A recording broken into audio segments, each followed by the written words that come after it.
एका पक्षामध्ये तिघ नेते स्थानिक घेतलेले आहेत, मात्र कोऑर्डिनेशन काही कुठेतरी ताळमेळ होत नाहीये. कार्यकर्ते संभ्रमात आहेत, काही कार्यक्रम होतात मात्र प्रत्येकापर्यंत ती यांचं एक कोऑर्डिनेशन होत नाही. त्यांना काही सूचना देऊन जाणार का? त्याच्यासाठीच मी आलेलो होतो आज, त्या सूचना मी त्यांना दिलेल्या आहेत. कोऑर्डिनेशन करण्यासाठीच मी आलेलो होतो, मंगेशदादा आम्ही दोघे आलेलो होतो. आणि मला वाटतं आता कुठेही प्रॉब्लेम येणार नाही, अडचण नाहीये. आम्ही एकदम ताकदीने एक दिलाने एक मताने या ठिकाणी निवडणूक लढू आणि जिंकूनच दाखवू.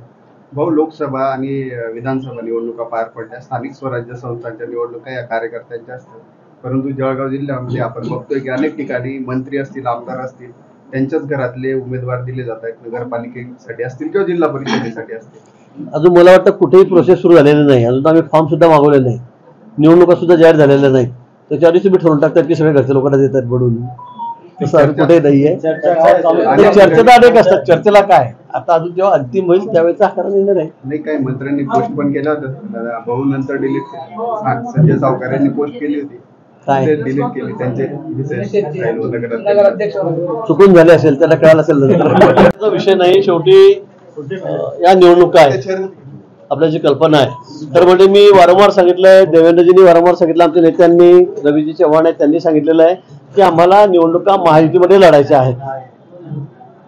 जिथे फारच काही ताणाताणी असेल किंवा जमतच नाही त्या ठिकाणी आम्ही मैत्रीपूर्ण त्या ठिकाणी निवडणुका लढू, असं यापूर्वी आमच्या नेत्यांनी जाहीर केलेलं आहे. पाचोऱ्यामध्ये खरं म्हणजे आम्ही त्या मनस्थितीमध्ये होतो की आपण युती म्हणून लढू. पण मला वाटतं किशोरप्पा इथे जे आमदार आहेत महायुतीचे, त्यांनी आधीच सांगून टाकलं की बाबा आम्ही या ठिकाणी युती करणार नाही, मी स्वतंत्रपणे माझं पॅनल या ठिकाणी उभं करेल, कुठल्या युतीमध्ये या निवडणुका लढणार नाही, हे त्यांनी आधीच डिक्लेअर केलं आहे, आधीच जाहीर केलं आहे. ते तर रोज सांगतायत. तर त्यामुळे मग आम्हाला आता लढावं लागणार भाजप म्हणून. म्हणून आम्ही ती तयारी केलेली आहे. आज आमच्या कार्यालयाचं उद्घाटन या ठिकाणी झालं आणि आम्ही आता कामाला लागलेलो आहोत. अजून असा एखादा प्रसंग येईल का परत उद्घाटन करावं लागलं म्हणजे कसं काय, भाजपची दुसरी ब्रांच काही दुसरं कार्यालय झालेलं अजून काही मला कळत नाही. आता कोणी कार्यालय उघडावं न उघडावं त्याचा प्रश्न आहे इतर पक्षांचा. आमच्या पक्षाचं कार्यालय आम्ही तर भाजपचे जातो, आम्ही तर काही वेगवेगळ्या पक्षाच्या कार्यालयाचे उद्घाटन करत नाही कधी. याच पक्षाचं म्हणतो आम्ही, याच पक्षाचं अजून कोणी दुसरं कार्यालय उघडेल का? म्हणजे भाऊ एकच कार्यालय होणार. आता आम्ही सगळे जण एकत्रित आहोत. आमचे तिथले तिघ नेते आहेत जे वेगवेगळ्या पक्षातून आलेले आहेत. ताई उभाटातून आलेले आहेत, दिलीप भाऊ आहेत ते या ठिकाणी राष्ट्रवादी काँग्रेसमधून आलेले आहेत. आम्ही सगळे एकत्र आहोत. आता आम्ही भाजप म्हणून लढणार आहोत. भाजपमध्ये असे 2 कार्यालय झाले तरी असं होणार नाही. यावेळेला एकच कार्यालय आहे, एकच कार्यालय राहील आणि यातून आम्ही पूर्ण ताकदीने या ठिकाणी ही निवडणूक लढवणार आहोत. पाचोरा असेल, भडगाव असेल, नगरपालिका असेल, जिल्हा परिषद असेल, पंचायत समिती असतील. की भाजप माझ्या विरोधात पक्षात घेऊन माझी अंत्यसंस्काराची तयारी करते, असं नाहीये. मला वाटतं आता सगळीकडेच चाललेलं आहे. आता जे तुमच्या पक्षातून आम्ही घेतलं असेल तर गोष्ट वेगळी आहे. आता उभाटाचे आहेत, ताई उभाटामध्ये होत्या, उद्धव ठाकरेंच्या पक्षात, त्या आमच्याकडे आलेल्या आहेत.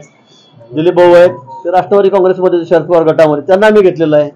आम्ही त्यांचे लोक नाही घेतले. आमच्याकडे काही त्याच्या बाबतीमध्ये थोडं ठरलेलं आहे. याची आचारसंहिता सुद्धा आहे की प्रवेश करताना आमचे जे मित्रपक्ष आहेत, मग अजितदादा गट असेल किंवा शिंदे साहेबांचा गट असेल, यातून लोकांना सदस्य घ्यायचं नाही त्यात ठरलेलं. त्यामुळे आम्ही त्यांच्या पक्षातलं कोणालाही घेतलेलं नाही की त्यांच्या पक्षातून पुढे त्यांना आमच्याकडे घेतलं. आम्ही दुसऱ्या पक्षातले लोक घेतलेत, ते घेऊ शकतात, ते घेत आहेत, इतर लोकांचा प्रवेश करतायत, त्यात वाईट वाटण्यासारखं काहीच नाहीये. हो, त्यांनी शिवसेनेच्या आमदारांनी सोबळातून नारा देऊन टाकलाय. तुम्ही पुन्हा अधिकृत घोषणा कराल का की आम्ही सोबळातून? म्हणजे मग काय त्यांच्या मागे फिरणार? तुमचं काय म्हणा. तर त्यांनी दादांनी त्यांना विचारलं, दादा आमचे दरवाजे बंद, तेवढे मागचा पुढचा म्हणजे सगळे दरवाजे बंद, खिडक्या पण बंद. मग आता आम्ही काय करायचं? आज आमचा पक्ष तर अशा परिस्थितीमध्ये नाही आहे की तुमच्या मागे फिरायचं मस्का मारत. अशी परिस्थिती आहे का भाजपची? नाहीये. महायुती क्षेत्र पाचोऱ्यामध्ये आता स्वबळावरच लढायचे आपल्याला. मला वाटतं पुन्हा सांगेल की आमच्या नेत्यांनी सांगितलं की आपल्याला महायुतीवर लढायचं आहे. पण काही ठिकाणी टोकाची भूमिका असेल, काही ठिकाणी होईल, पण अजून काही इथेच नाही राज्यामध्ये. अजून काही ठिकाणी अशी परिस्थिती आहे जमतच नाही आहे, वेगळं लढतं. मग काही ठिकाणी अपवादात्मक परिस्थितीमध्ये असा निर्णय घेतला जाईल. पण शक्यतोवर आम्हाला महायुतीमध्ये लढायचं आहे. भाऊ, अमोल शिंदेंनी असं म्हटलं की आपण दिलीप बाग जे आहेत त्यांच्या डोक्यावर फेटा ठेवला आहे, म्हणजे नगरपालिकेची जबाबदारी त्यांच्याकडे देणार आहे, तसं एक वक्तव्य केलं आहे. आमच्याकडे प्रोसेस आहे. आमच्याकडे असं मी आलो, मंगेशदादा आले, अमोलने सांगून टाकलं. आता हा त्यांचा निर्णय असेल, आपलं त्यांचं प्रेम आहे एकमेकांवर सगळ्यांचं तिघांचं, त्यामुळे ते एकमेकांना आग्रह करतायत, ते ठीक आहे, काही हरकत नाही, त्यांचं मनाचा मोठेपणा आहे. पण इथे आमच्याकडे प्रोसेस आहे, फॉर्म भरला जाईल, इंटरव्ह्यू घेतले जातील आणि त्यानंतर मग आमचं जे सिलेक्शन बोर्ड आहे ते त्यातून निर्णय घेईल. असा आमच्याकडे आता डिक्लेअर करून टाका, मला अधिकार असा कुठलाच नाही आहे.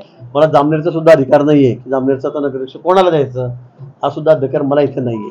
₹1,00,000 या ठिकाणी शेतकऱ्यांच्या मदतीसाठी दिलेला आहे आणि हा ज्याचा त्याचा वैयक्तिक प्रश्न आहे. आता मी बाकी मंत्र्यांचा निर्णय मी घ्यायला, मी काही मुख्यमंत्री नाही किंवा सगळ्यांचं अधिकारपत्र माझ्याकडे नाही आहे. मला वाटलं आणि खरंच मला मनापासून वाटत होतं की ही मदत केली पाहिजे, अधिकही केली पाहिजे, मला असं वाटतं खरं म्हणजे.